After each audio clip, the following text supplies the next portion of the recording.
Hello, this is James, and before we get into the episode, I just want to make a quick announcement that at the end of last week's episode, we said we were going to talk about where you can find places to submit your work, but we decided to do something else and come to that one later because it's going to require a lot more research. So this week, Regina and I discuss reading for writing. So how can you read to be better as a writer? What should you read?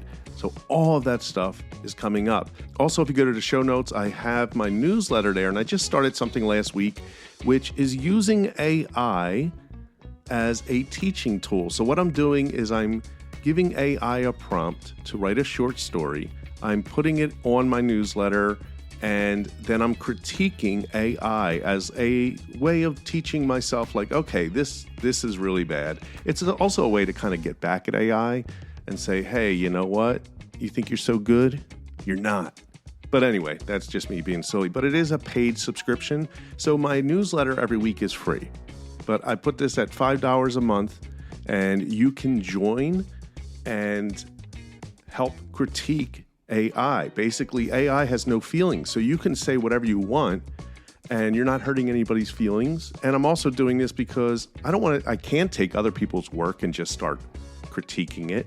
So why not use AI as a tool where I tell it to write a short story, and then I go in, I give you my thoughts, and then there's a place for you to comment with your thoughts of what you would do differently, what you thought worked out really well, what didn't work out well.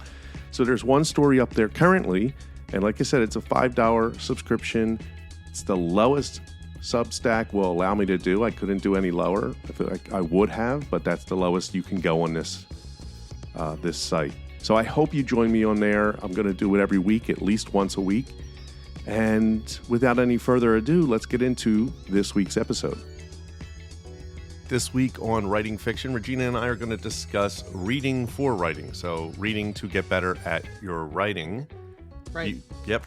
And we have a lot of stuff to get into. But before that, let's talk bookworms. We have the Valentine's Day issue is still available. It is doing really well. I'm very proud of it. Yes, great reviews. Yes. Actually, yeah, somebody just put up another 5-star reviews. I don't want to even jinx us by saying anything because it's doing really well. So I'm just going to leave it at that. Yeah, the public is spoken for the most part, and they love it. Yeah. When is the end of submissions for the next bookworms? I believe it's the end of April. It's on my blog. All right, so that will be at the end of April is the deadline for submitting your rock and roll horror stories. Right. And so that's going to be a lot of fun as well. Lots of fun. All right, so if you haven't picked up bookworms, please go to the show notes. You can get issue 2 and 4, buy them together. They are both available. 1 and 3 are sold out, so you want to get your 2 and 4 before they sell out. Have you written anything on your blog recently, Regina? No. Well, I have a newsletter I did put out this past week, and I also just wrote an article on Medium, which that also is in the show notes. It's about the 5 strategies to get you to complete your stories. Now you're doing great with the Medium articles and the what do you call it? The newsletter. Newsletter. I can never think of that name. I will have a new YouTube video up by the time this goes to air. That's what I was going to bring up next. So do you want to give us a sneak peek of it? Yes, I did an extreme horror haul in my town. Like really effed up books. How are you finding that? Well, I tell the story in my video, but I went by the antique mart in my town, and someone must have just dumped their whole collection. And I bought the first one, and it turned out to be a collector's item. It was signed. It was a limited edition of a Jack Ketchum book. And then I went back to the lady and said, hey, when I saw how much I paid versus how much it was going on eBay, I thought, I'm going to go back and buy all of these.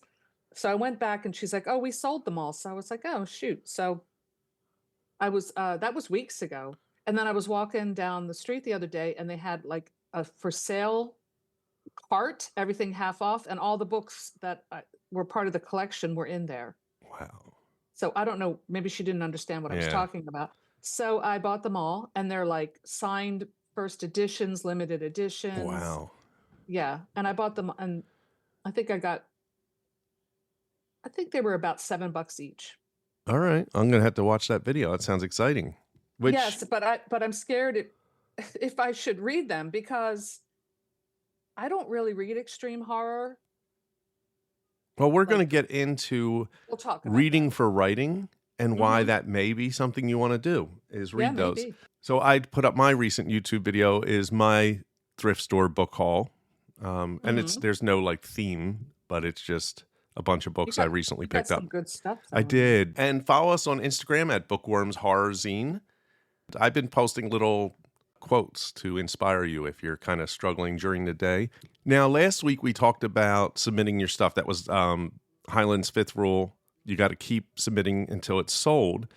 And I don't know if you want to talk about it, but you had texted me that the one story you submitted. It's sold.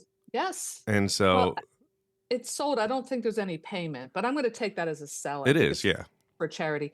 Yes, I just received news that my short story was accepted into Criminali's Garbology, I think it's called. He's great. Criminali, if you don't know him, if you love pulp fiction especially, he has a very popular YouTube channel, Criminali, and we can put it in the show notes. Okay. I'll give him a plug. And he got a lot of subscribers like really quickly. Like he was posting a video a day. So his channel really grew. He's really good. He reads. He must read a book every day. I'm not kidding. This man really reads, but he reads a lot of pulp fiction and extreme horror and this kind of stuff, transgressive books. And he does great reviews. He's an English gentleman. And I think it's been like 2 years in a row, he's done what's called Garb August. So in the month of August, he does a readathon of trashy books. It doesn't have to be horror. It can be any genre of trashy books, which is one of my favorite things to read. I've always loved trashy books going all the way back. And I participated in the read-along. So then he decided to do an anthology of garbagey, trashy stories. So I submitted one of my stories with another one of my jerky male protagonists, and it got in. So I'm really happy. Yeah, congratulations. That's awesome. Thank you. It was good. It was good to see that. And another, I won't give away their name because I don't know if they announced it yet, but another booktube friend of mine also got in. So that's great. Cool.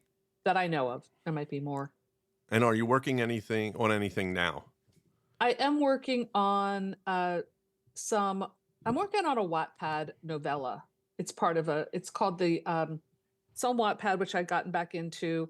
I won a Waddy Award a few years ago and then kind of got off it, but then I kind of drifted back. I find it's a nice place for me to experiment with more other types of genre, like paranormal romance and fantasy. So they have a novella contest every year. It's kind of like NaNoWriMo, only it's 20,000 words, not 50. So I'm doing that. That sounds fun. Yeah, I'm almost at 8,000 words, so I'm doing pretty well. What is the novella? Is it like 20,000? I think 40,000 or less. All right. Is the cutoff. All right. I got up early this morning and wrote for my Fear of Clowns short story, so I'm trying to make the habit of waking up early. Yeah, when's the deadline for that? April 1st. Okay. Yeah, I got plenty of time. I just need to get into the habit of doing it every day, of editing it and moving it. All right. Let's talk about reading for writing. Reading for writing. I will be probably quoting some things from the Joyce Carol Oates masterclass that I am taking, and she has a whole section called Reading as Apprenticeship. You brought this up, and she brings this up. Writers are shaped by other writers or reading. And so which books as a child influenced you? Oh, well, so many, but I think going back to before I was even in school, my older sister, 3 years older than me, taught me how to read by reading Mad magazines. I noticed you had your Mad magazine digest on your last haul. Yeah, like I say, I love those. I love those. And those, that's how I learned how to read, is I would sit in a big chair with her and she would read the Mad magazines, like especially the movies.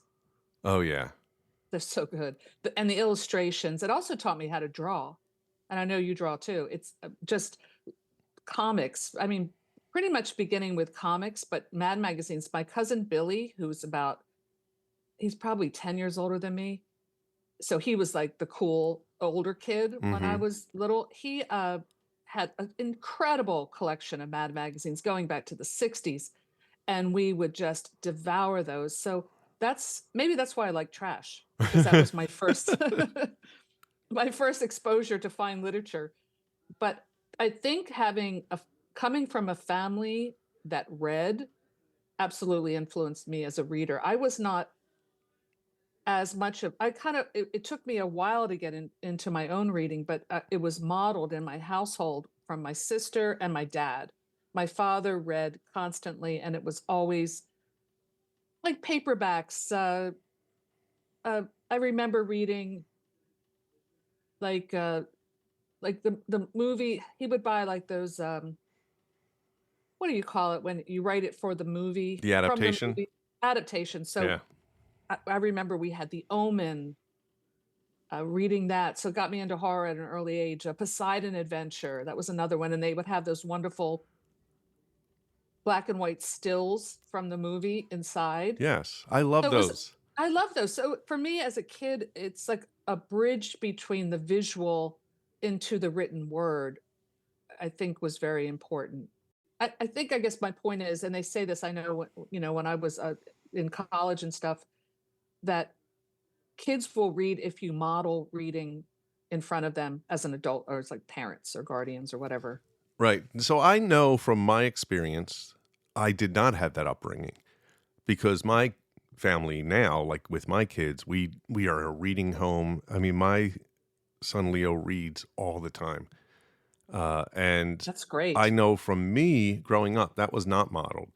And this is no like whatever shade on my family. It's just they didn't read. My dad always worked. My mom was house, I don't remember seeing my brother and sisters read. I don't remember that. And so I did read, but it was like more like probably from school.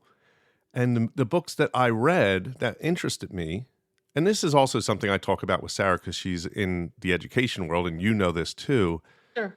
that they don't really do a good job. Maybe today they do, but back when we grew up, everything was assigned, and they weren't like, hey, find a book you like to read. Here's the book you're going to read. And that didn't work for me.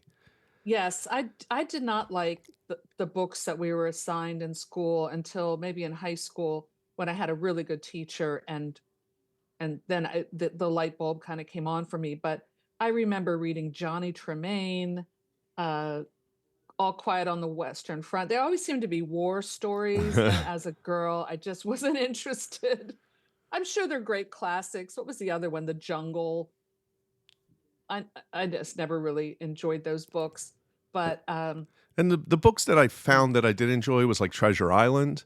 Yes. I enjoyed the Hardy Boys. Oh, well, I read a lot of Nancy Drew's. Yeah. And once I started getting into books, then I became really into the aesthetic of books. I'm sure you remember the book fairs. Oh, yeah. School. I actually did, one of my newsletters talks about that. I hope they still do that. They do. They do. It's not as exciting as, at least I remember it.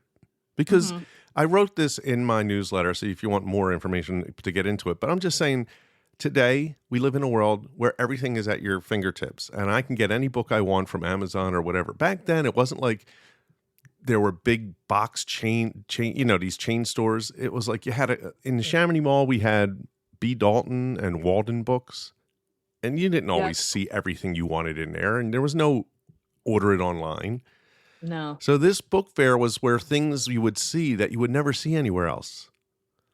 And it was exciting. It was so exciting. And I remember when I was a kid, it caused a bit of a controversy at my school when they introduced, this would be in like the late 60s, the pop-up books. Remember pop-up books? I remember, yeah. I don't know if they still do pop-up books, do. But I loved it. But I remember the teachers and parents were like, this is not teaching them how to read. This is like a gimmick. But it's like, it's fun. Let us be kids. Yes. Jeez. Make reading fun. That's why if a kid wants to read comics, let them read comics. Yes. I mean, I remember Joe, my husband, talking about his childhood. His dad was very extremely focused on their education, and it did pay off because they all went to like college and Ivy League schools and things. But the only reading material they had in their house was the encyclopedia, which is pretty boring. Yeah, that is very boring. It doesn't make you want to read. Kids will read and they will grow as readers if you give them an adventure story or a mystery or a romance or something that's fun and entertaining, not just informative. And a lot of problems with the system also was that didn't appeal to minorities because most of the stories that were assigned were about white people in an environment that anybody who was a person of color had no reference to these books, and they didn't care. Today they have that. That's changed. That's changed. I mean, but I hope it's changing. Yeah, but back then it wasn't anything. So having anybody get interested in reading, Charlotte's Web, or I don't know. I'm just, something. I love the Little House on the Prairie books. Yeah, my wife does too. I lived in the country, and so I really love that because a lot of the stories were suburban stories, which I guess was average America, but it was, as someone who grew up on a farm, I didn't really relate to it as much, but I read tons of Archie comics. I was obsessed with Archie. There were these, and I have a few of them in my collection. They were love comics. Yeah, I don't know those. Oh gosh. Well, just like, I guess, now I'm being gender, stereotypical here, but they would have the adventure comics or the superhero comics for the boys. Of course, the girls can read them too, but they would have like romance comics, right? All kinds of different love stories, and the Liechtenstein paintings are created from a lot of these love comics. Yes. They're hilarious. But I read those, and there used to be an incredible flea market in Perkiomenville. I don't know if you ever went to that. I don't know if there still is, but this was a massive flea market in Perkiomenville, Pennsylvania, and they would have those tons and tons of comics with the covers like torn in half. Yeah. And they were a penny each, and we would just go and buy tons of these love comics, Archies, and then also superhero comics. Like I love Metal Men was my superhero comic, and we just read them constantly. So I think that I became a reader because it was the environment, and I loved it. And it's also an incredible escape, as we know. And I would say, if anybody out there was not a voracious reader as a child, don't let that sway you. No. I wasn't. And but when did you start reading? So I can pinpoint it to the Langoliers. Oh no, not the Langoliers. Tommyknockers by Stephen King. Oh, wow. A friend of mine, and I was probably right into like the fire. Well, but not as a kid. I was probably 21. Oh, okay. Much later than, I read some, but I was not really interested in high school about any of that stuff. And so around 21, my friend gave me a copy of the Tommyknockers, and I just read it and devoured it. And I'm like, wow, this is what reading can be like, you know? And that's where I realized, like, okay, so I was never really offered this as a child, and I didn't go out and seek it because I didn't have any love for it. And so then I went and just started reading all the books I was supposed to read in high school. Like I did read Animal Farm, and I love, like in my thing, I showed Catcher in the Rye. I love that book, but I also don't think I would have appreciated those books in my high school years. Okay. Like I feel like that is strange that some of these books were offered to you because they're great literature, but I don't think I was mature enough to appreciate them until I was older. Well, that makes sense because we all develop in different ways. And I think it's just that one book will open the door. Like for you, it was Tommyknockers, and that's really cool. And then did you go back and read all the Stephen King books? I've been reading Stephen King since then. So, of course. I've never read Tommyknockers. Is it short stories? Or? No, it's a big book. It's a big book. And there's a movie that's awful. I think it was a made for TV movie with I forget his name, but he's in Star Wars now. He was in like Law and Order. I forget. Jimmy Smits, is that his name? Oh, right, I remember him. Yeah, he's in Tommyknockers. But anyway, that's our childhood, and if you would like to share yours, you can find us on Instagram. But I think that it's never too late to become a voracious reader. And here's my thing. You might not have grown up that way, but now if you want to be a writer, it is very important to read a lot. Very important. And you're going to learn how different writers. This is why I was talking about earlier, this snuff film. What do you call it? Snuff film. What? No, the violent books you just got.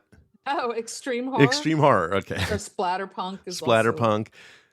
You might not like it, but I don't think you should not read them. Like, pick one that you think might be interesting and that might have something to learn from it, because that's the trick here, is you don't know how they're going to craft their sentences, how their story structure is going to be, how they handle dialogue. Those are things you want to pick up when you're reading.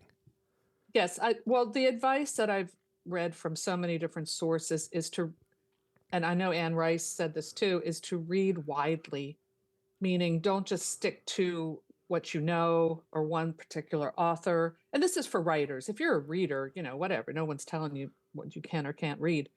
Like, read widely. So read a current bestseller, read a classic from the 1800s, read something out of the genre that you usually like. Like, I was at the thrift store the other day and I picked up a Clive Cussler book. I'm sure you've heard of Clive. Yeah, he does all like water stuff, like submarines and things, right? Yeah, this is a submarine book and it's called Crescent Dawn. And it's a thick book. It's been read to death. And I'm like, I'm going to read this book because I've never read a Clive Cussler book. And I know he's extremely popular, extremely prolific. I think I have something to learn from this author.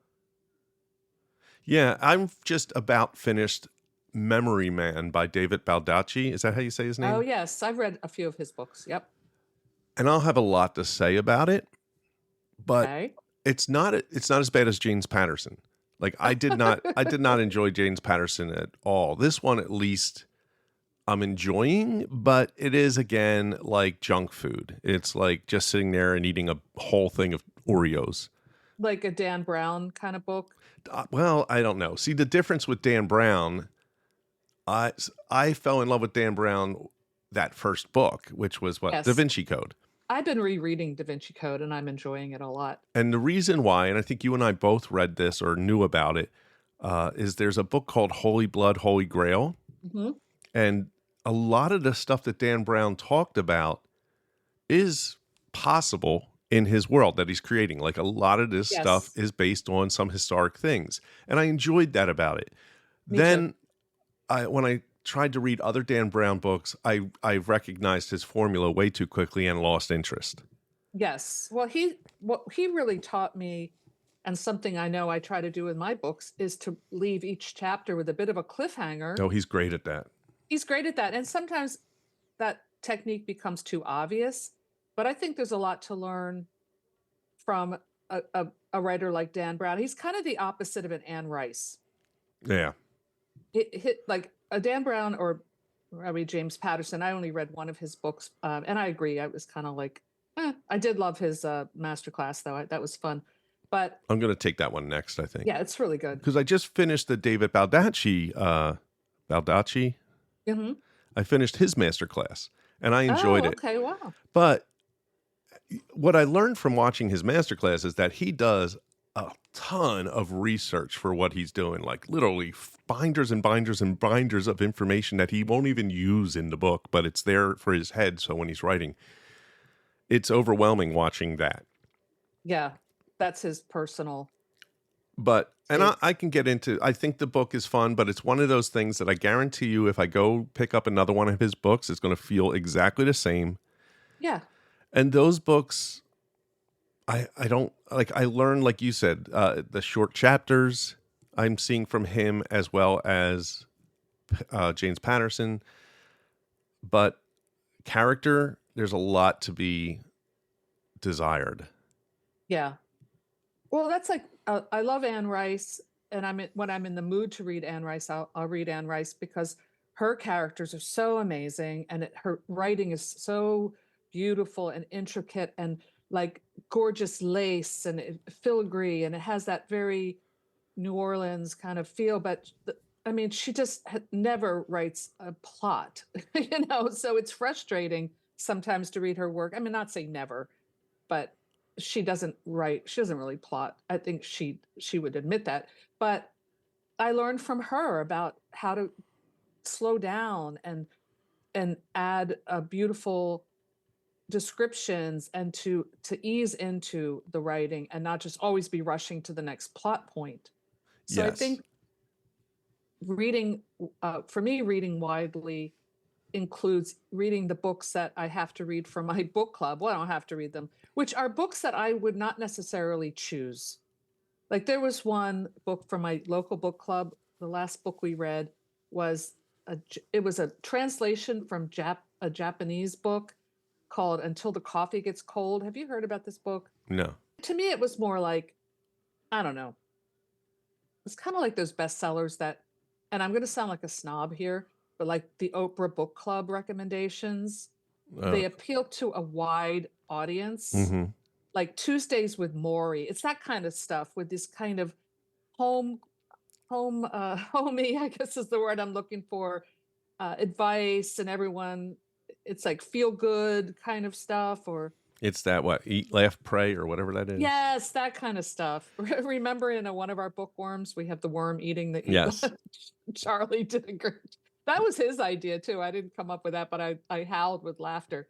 Right, the Eat, Laugh, Pray. In fact, I was listening to, and here's a confession about what kind of books I read. I have a little bit of an obsession with the royal family, so I've wasted a lot of my Audible credits on royal family stuff. So I was listening to Prince Harry's Spare, which is really, really pretty silly. But he said, and he's narrating it, so he has that posh, accent. But he's like, I'm not an intellectual like Meghan. She reads books like Laugh, Live, Pray, or whatever it's called. And I was like, honey, that's not intellectual. I think your Eton education was wasted on you. I will say, I think Eat, Pray, Love, is that the book? Eat, Pray, Love. I don't know. I'm looking to see if this is. Yeah, so here's my thing I have to say, though. I never read Eat, Pray, Love. Neither have I, and I'm already putting it down. And it's by Elizabeth Gilbert, who I think wrote one of the best books on creativity. Oh, okay. Now I feel bad. Called Big Magic. Don't feel bad. I'm saying that I also feel this Eat, Pray, Love thing. And it's because it gets to a place. It's called One Woman's Search for Everything Across Italy, India, and in Indonesia. It might be amazing. I mean, put her on the map. It's a memoir. It's not a fiction. But she wrote a book called Big Magic, and I would advise everybody to read it. It's a great book. I don't know anything about Eat, Pray, Love, but I know what you mean. But Oprah, if you're listening... and Maury, if you're listening, we still want you to come on the show and talk to us about writing. I think Maury's dead, but okay. Yeah, we will do a seance. It's that kind of it's that kind of thing that appeals to everyone. I always think like it's the kind of book that appeals to Newtown moms. Yeah, those moms that are home and they go to the salon all day. Yeah, and I don't know what that means, but that's who I think of. But let's jump back to. Probably being, we're being. I don't care. Trashy book snobs. Yeah, okay. I'm not being a book snob. Like I said, it's not that. It's just that there is a demographic that sort of enjoys that, and that demographic I'm not a big fan of. Not necessarily the books. I hear what you're saying. I'm being a people snob, I guess. Okay. They all have white. By the way, that's like the most popular color of cars in Newtown is white. It's like every one of them drive white. It's like the kind of Karen type of. Yes, exactly. That's the group, the Karens. And nobody will think us wrong for saying that. Joyce Carol Oates says that in sports, they say you should always compete with someone more skilled than you, and it forces you to rise to the occasion, basically. This is something I'm going to start doing. Because I have tried to read Ulysses by James Joyce before. Oh, wow. And she says, hey, if you read Ulysses, chances are your vocabulary will improve, or if nothing else, you will want your vocabulary to improve. And like I said, I have tried to read that before. I've read other James Joyce. It's very difficult. Yeah. But then I was thinking, you know what? I'm not necessarily going to read it to finish it. Mm-hmm. I mean, eventually I will, I guess, because it's a big book. But just to see, Here's the thing I don't understand, and it seems to be why you do read, is somehow you absorb what you're reading and that comes out in your writing. Mm-hmm. But it feels magical. Like I can't pinpoint exactly. Like, do you read and be like, oh, that's great, I'm going to write that sentence down so I remember to use something like that? Not really. Right. I do have like a reading, I don't always use it, but I started a reading journal for this express purpose, where if something's really good sentence, I'll write it down, but I make sure I put it in quotes so I don't, accidentally Think it's plagiarize yours. that sentence, but I will reference it. And I mean, you mentioned, and it's funny because you pulled this quote, and I remember writing down this quote, even though I know you didn't like the book. I'm talking about Ghost Story by Peter Straub.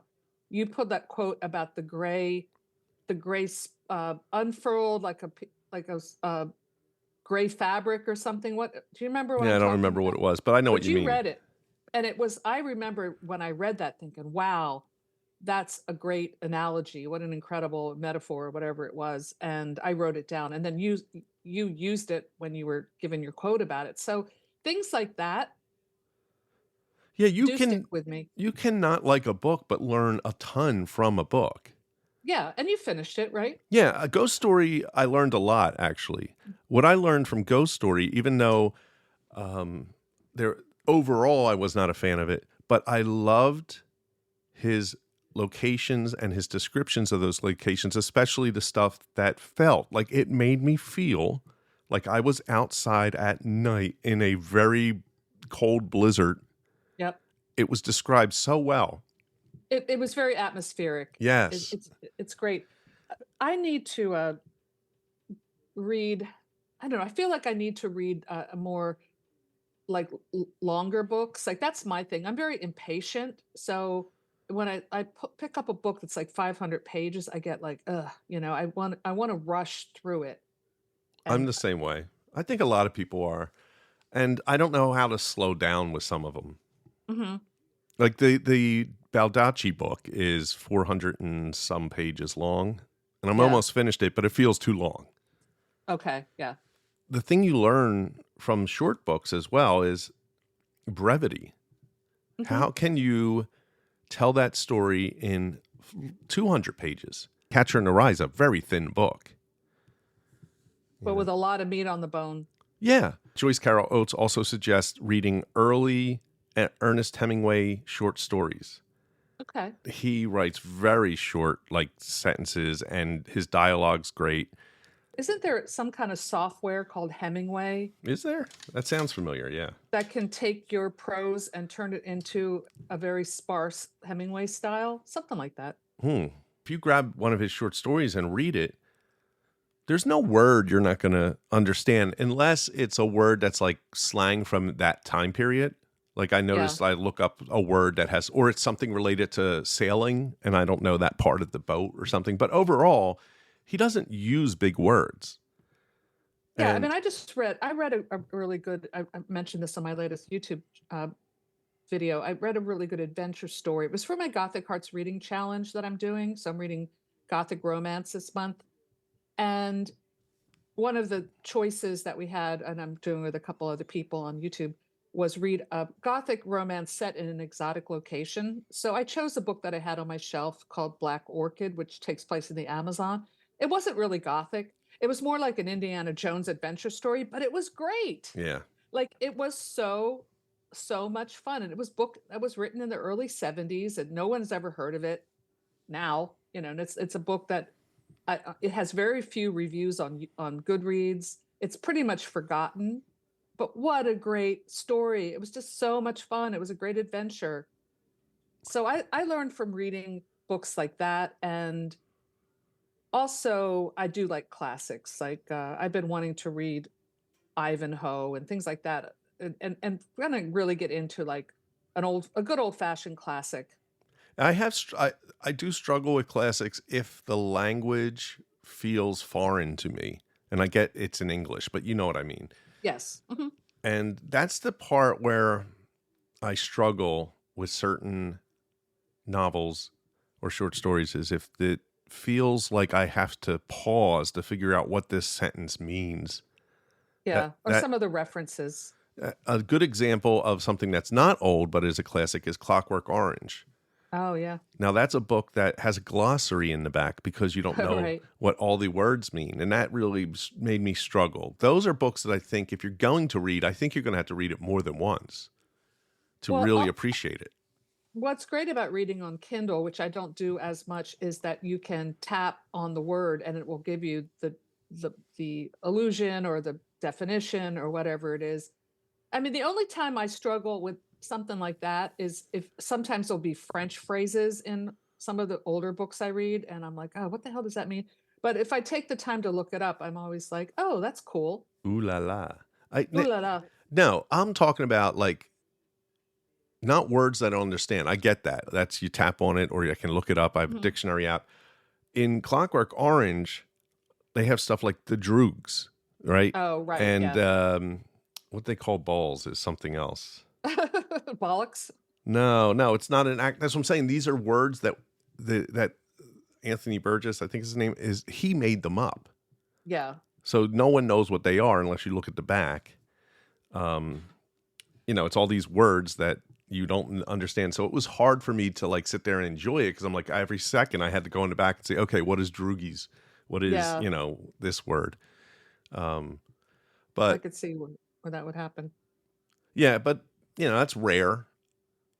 But at the same time, I read something like this Patterson or Baldacci, and they don't use any. I mean, it's probably written on a like fourth grade level. These books, which is why they're popular. Again, yes. I'm going to sound like a snob, but it's the fact. Yeah, and so what I learned from that is that, and this is a great lesson, is that you don't have to be a snob to write to write something that sells. Like, no, it doesn't have to be every other word is a $5 word, and it doesn't have to be flowy.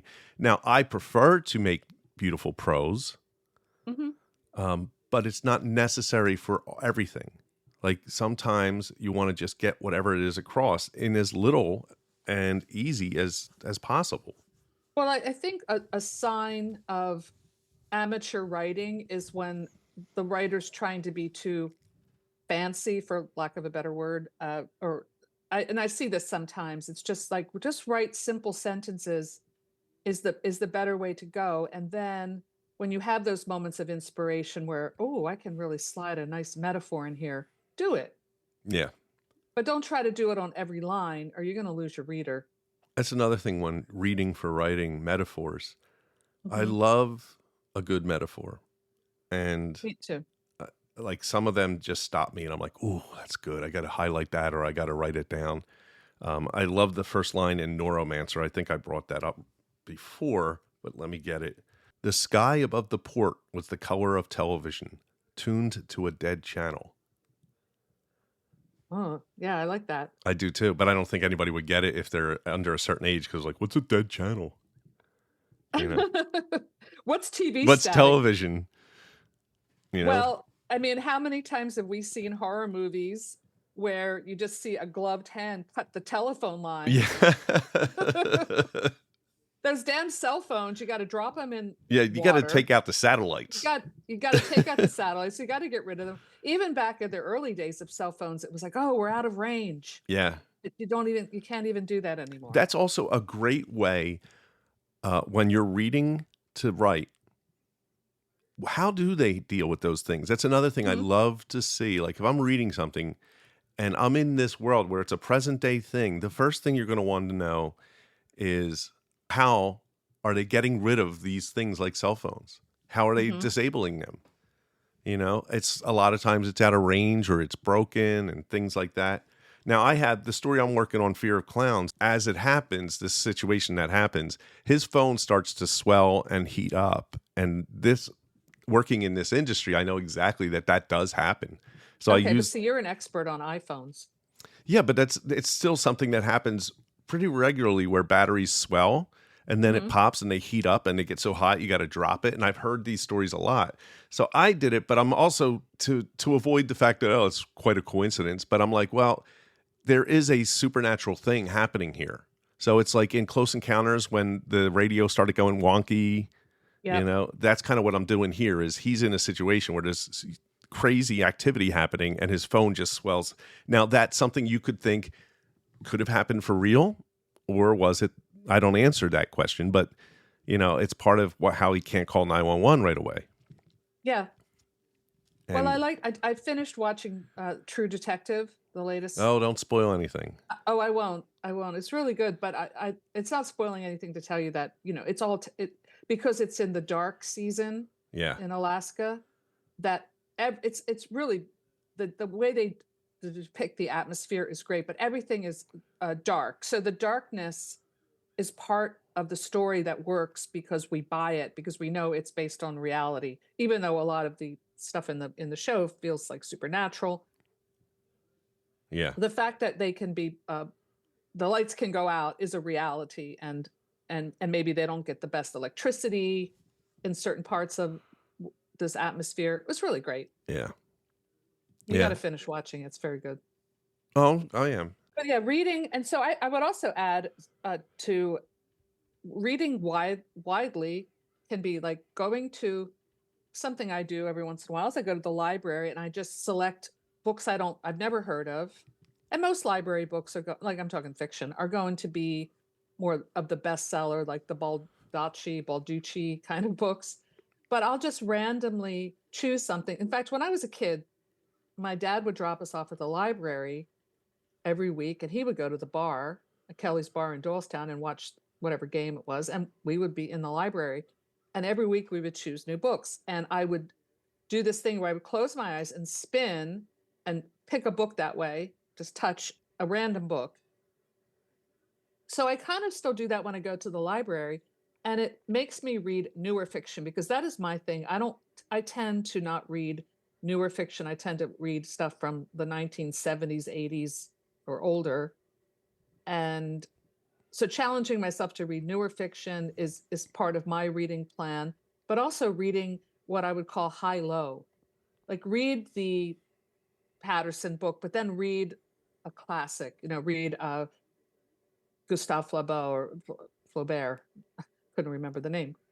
Well, Madame Bovary, something like a true classic, or Emile Zola or something like that. Yeah, I agree. I think that when you do that high-low, you instantly pick up what you like and what you don't like and why you don't like it. Or, it starts to make more sense of why this book appeals to the masses, because it's very easy to read. It's a page turner. You don't have to know much, versus something that might be a little bit more challenging.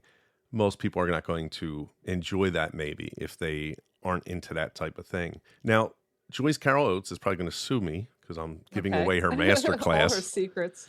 But she says exactly what you just said. And I love that, like, you have this and it's like, this is exactly what I was going to bring up. So she calls it two kinds of reading. The first is called spontaneous reading, which is what you just described. Going in, picking out any book, maybe it's the book cover, just picking something up that you might feel like you'd be interested in it. Also, she calls it like pleasure reading.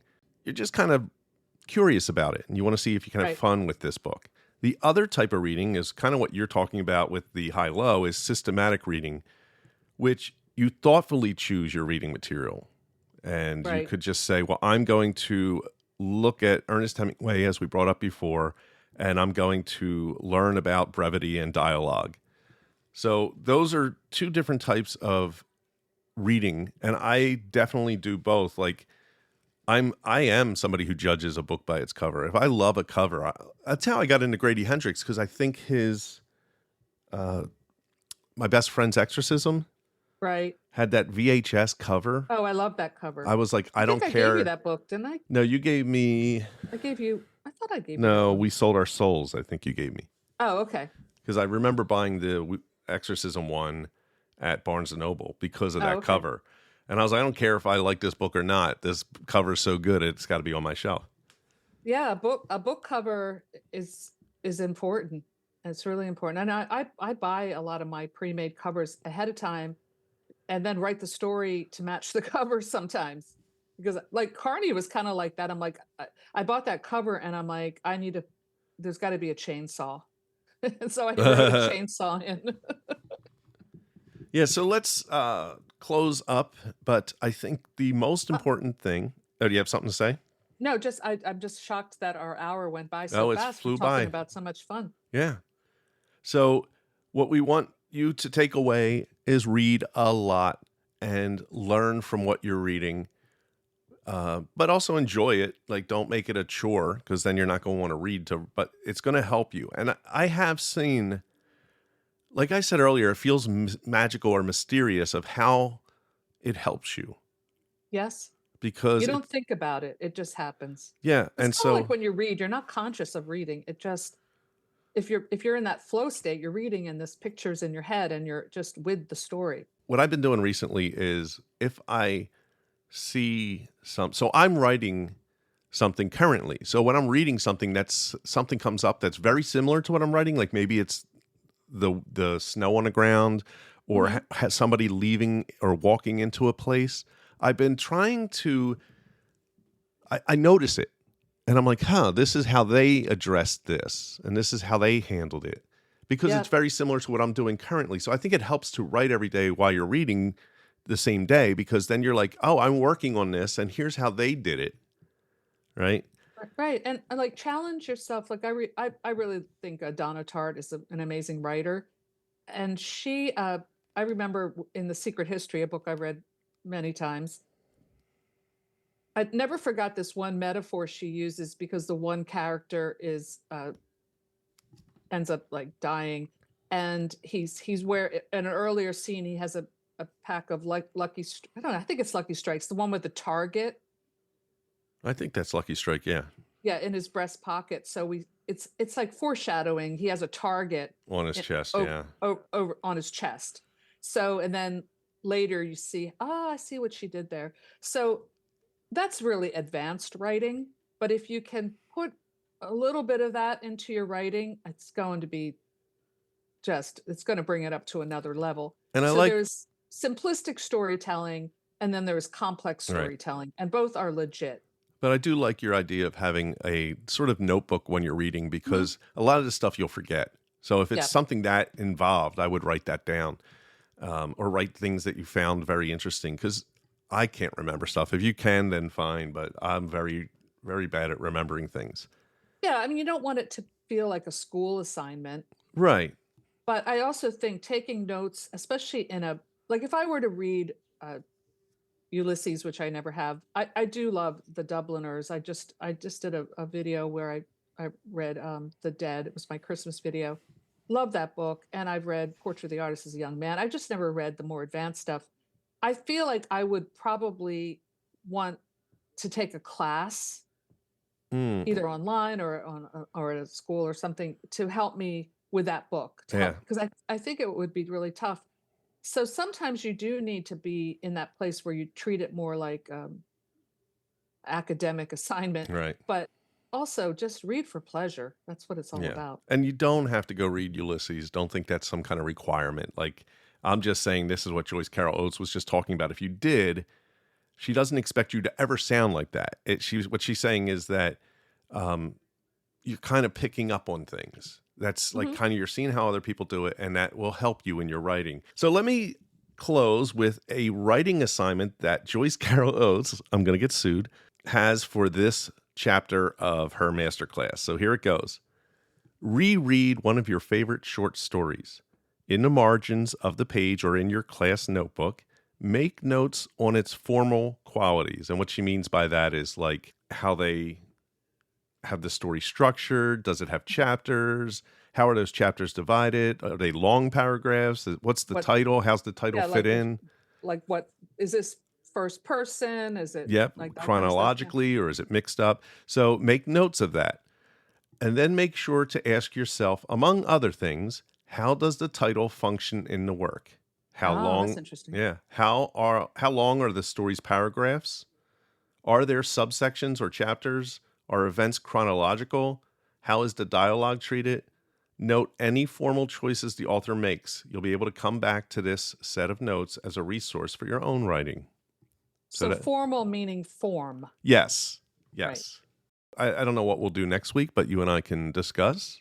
Maybe some suggestions in the comments. That's true. If you want to send some suggestions in the comments, or you can send a DM on Instagram. If you have a suggestion, let us know. And also, if you enjoy this, review the podcast and let us have a 5-star rating, and we'd be very appreciative, We because sure would. really it's all about you guys, and we need some help. It's all for you, Damien. I was watching The Omen Oh my last God, that's night. one of the best scenes. Well, Joe and I were watching it, and we watched about half, and then I'm going to go back and watch the rest. It's so good. Yeah, It's such a great film. It is. And it has like a great, there's some wonderfully artistic shots, like the goldfish bowl falling, and it's so good. It's really well done, and it creeped me out when I was a kid, and it still kind of creeps me out. So I'm reading I'm watching all 3 Omen, rewatching all 3 Omen, and reading we were talking about the film to, I mentioned The Omen, the film to novel adaptations, the novelizations. I'm reading all of those, and I'll be doing a video next month sometime about that. But was The Omen a book before it was a movie, or no? I don't think so. I think it was an answer to first. The Exorcist, right? Like The Exorcist came out, and then they're like, we got to do something like this. But it's very, I know they're doing another remake of The Omen. I think wasn't there a There was. Remember, it was June 6th. 666. Yeah, what was it? That was the thing. It was some 666. June 6th of 20. It was June 6th of 2006. 2006. Yeah. So silly. So silly. All right. Well, let's get going, and we'll be back next week. Good chatting with you. All right. We'll have a good reading week.